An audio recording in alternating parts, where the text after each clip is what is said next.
Hello my YouTube family, how are you doing all.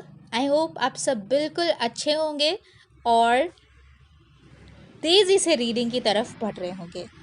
हमने previous की videos में word families को देखा था। आज की वीडियो में कुछ और वर्ड फैमिलीज़ को देखकर अपनी रीडिंग को और बूस्ट अप करने वाले हैं। So without delaying let's quickly start with the word families. The first word is all, like all, ball, call, hall.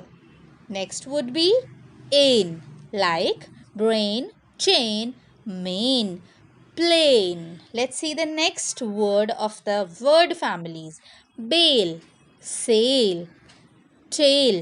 मैंने कुछ एग्जाम्पल्स यहाँ पे लिखे हैं, आप रीडिंग करते हुए और भी वर्ड्स को देख सकते हैं related to these word family. Next is aim, blame, game, same. Next would be N, hen, pen, den, men. I hope आपको ये words clear हो रहे होंगे. Next is eat, like beat, feet, meat, seat, and there are many more. Next is L, like bell, well, tell, hell, and many more. So, next word would be ice, like ice, mice, dice, nice, rice और बहुत सारे words आपको इन word families के example के तौर पे दिखेंगे.